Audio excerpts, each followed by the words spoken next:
All right, we are in Portugal. Cascais, Cacá, Caqui, Cascais. Let me show you the word of where we are. Right there. And so today we are actually doing a tour, a walking tour of a few cities in Portugal. So this is gonna be exciting. I hope, I think, we'll see. Of course, we found exploring on our own to be more economically, you know, better economically. But today we're hoping we learn something, if only our attention spans will let us. So we'll see what happens. All right, let me turn on the speaker thing so I can actually hear the dude. Just kind of showing you all the view. Think there may be water ahead. Palm trees. Lots of little cute eating places. Pizzeria. Pizzaghetti. Shopping.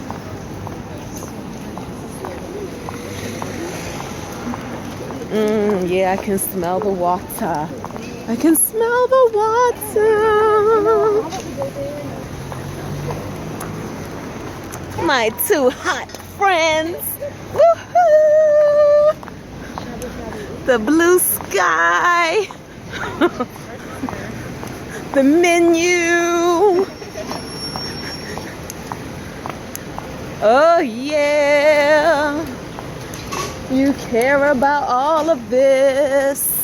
Ooh, souvenir shop. Souvenir shops. Look. Oh, look, a little patch of beach.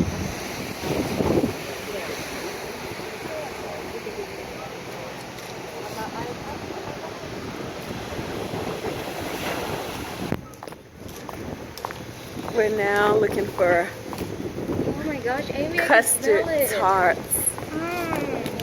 Here they're amazing. If you're ever in Portugal, you gotta try it.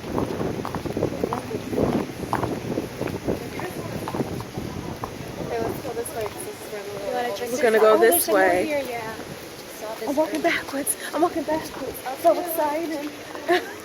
What you saw? And our little photographer.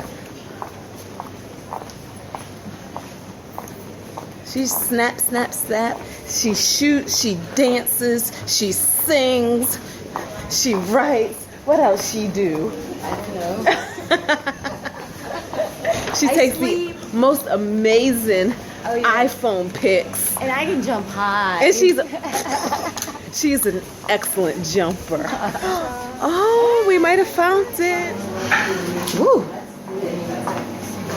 Okay. Well, theirs is different. It doesn't have a crust. Oh, this one has the crust, yeah. Oh, so that's it. We hear that they're amazing. That's what I came for. I'm going to have one for three of those. What are they called?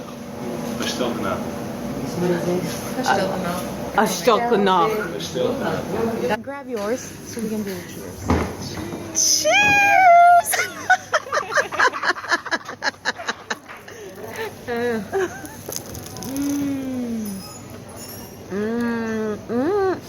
Oh my God.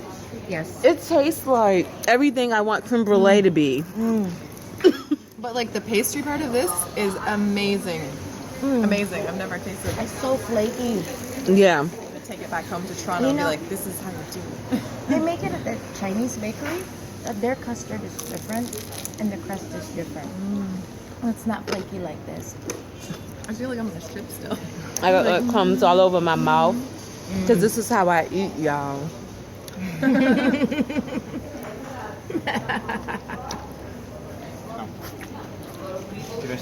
So Portuguese custard top.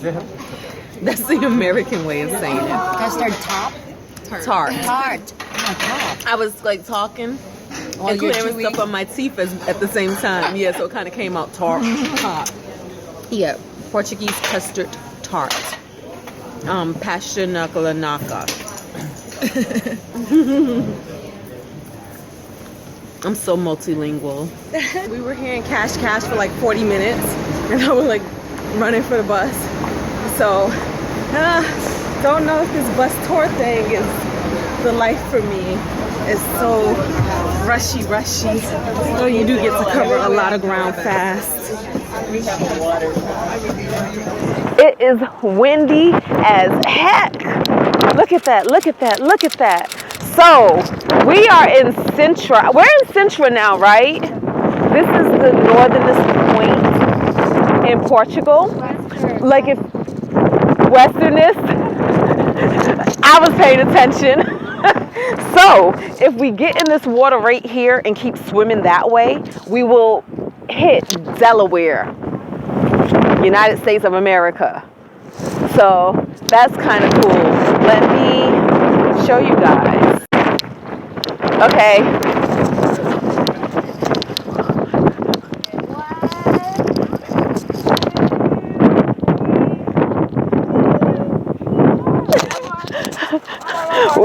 We're grouping right now. We're grouping. Okay. Ah! The wind is blowing. I like the scarf though. It's like, Yeah, it is windy. Look at this.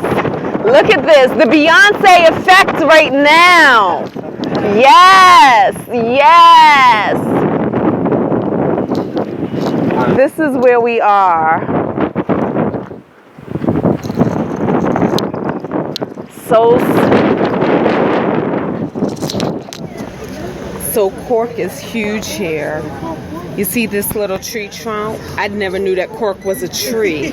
you're so cute. You're adorable. And look at that. So now I gotta buy some cork just because. So that's like a cork tree. I'll show you a real one and not one in the store. Okay, now in Sintra, Portugal. Gonna go over here and take a look at the view. But yeah, I think I'll probably get some cork. That's seeming like a good decision. This is the Royal Palace.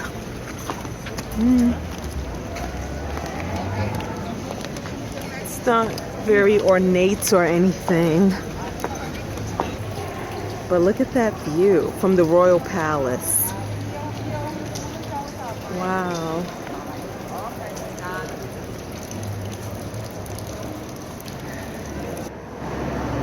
All right, you guys ready? All right. So we're looking for some pastry again. And maybe some cork. But look how charming this all is. And look at this, the floor, the street.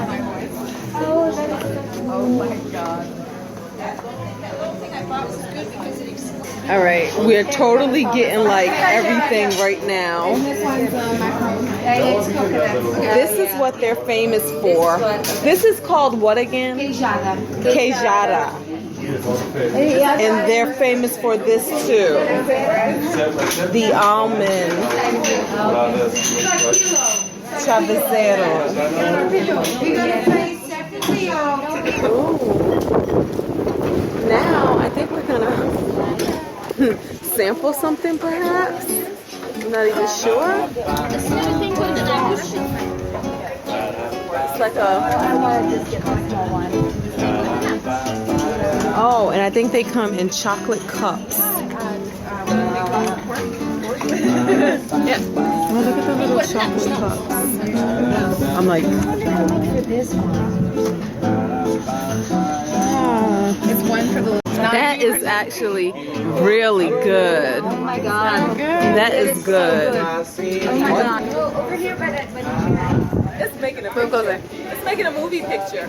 Oh, it's already Yeah, moving. it's I didn't know it's starting. Yeah, so just chocolate, alcohol, in a little chocolate cup. Yes, it's really amazing. And we're trying to wait for our friends. We can all do it together in a toast. But this is actually really good. Okay, Okay, wait. I'm toasting. we're here. Kimchi. Is. All right, so we are here for lunch, and it came with our pass, our excursion pass. So this is the place, and hopefully the food is good. But I think it's free, so it's free. Free is always good. We're in Lisbon, Portugal now. These are olive trees. Wow. They are freaking tall. I'm used to like in Italy, they're kind of shorter. They're like green right now. And when they're really ripe, they turn black. Look at this church. Wow.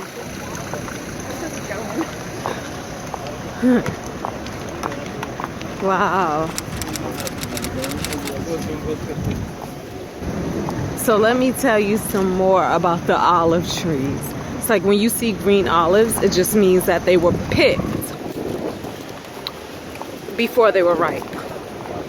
All olives turn black, so there's no such thing as green olives and black olives. Isn't that neat? So cool. Look at this. This was built in the freaking 1500s. It was started in 1502. Manual the first is one of the most important things that we ever had, because he lived exactly things like this. This was not the only thing he built. That's Sam, our friend, Australia. This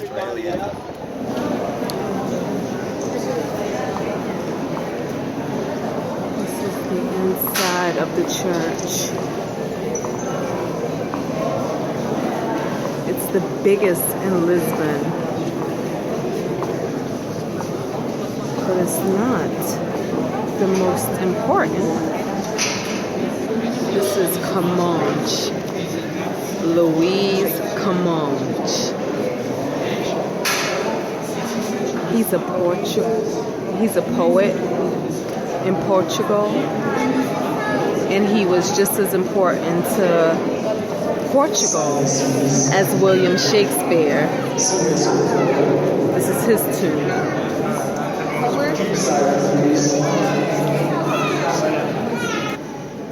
Vasco da Gama.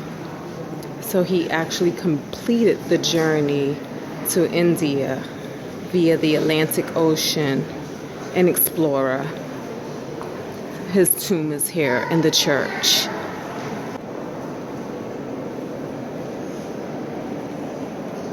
This place is just exquisite.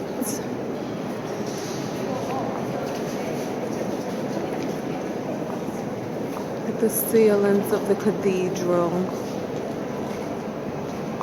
It's huge and just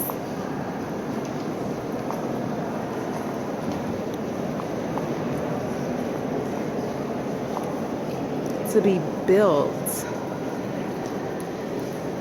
Did I say the 1400s or the 1500s? Like, wow. In 1755, there was an earthquake, but this church was not damaged at all. The earthquake happened 200 years after this church was built. And we're talking about this because normally there are statues in these things, but there's no records of statues ever being commissioned or built. And so one of the theories is, if there were statues here, maybe they fell during the earthquake. But look at how this church, like, nothing was damaged during the earthquake, except some statues that nobody knows if they ever existed. This used to be a fortress. I know, Amy, can you tell us again what this is? Okay, so this used to be a fortress that was in the middle of the water because when, I don't know whether it was 200 years ago, longer, there were two fortresses on either side, and they couldn't have a large enough range to hit any ships going through the middle of the river. So they had to build the fortress in the middle so they could hit ships or anyone who threatened to come. So over time, the water clearly disappeared and it receded and it's gone. So this is no longer in the middle of the river. But wow, so yeah, this was sinking ships all in the 1500s. The palace. But yeah, and the earthquake that happened in like the 1700s just really changed the flow of the river dramatically. Look at all of this recession going on. Like, think about it. This was in the middle of this river at one point, and the water just really receded this much.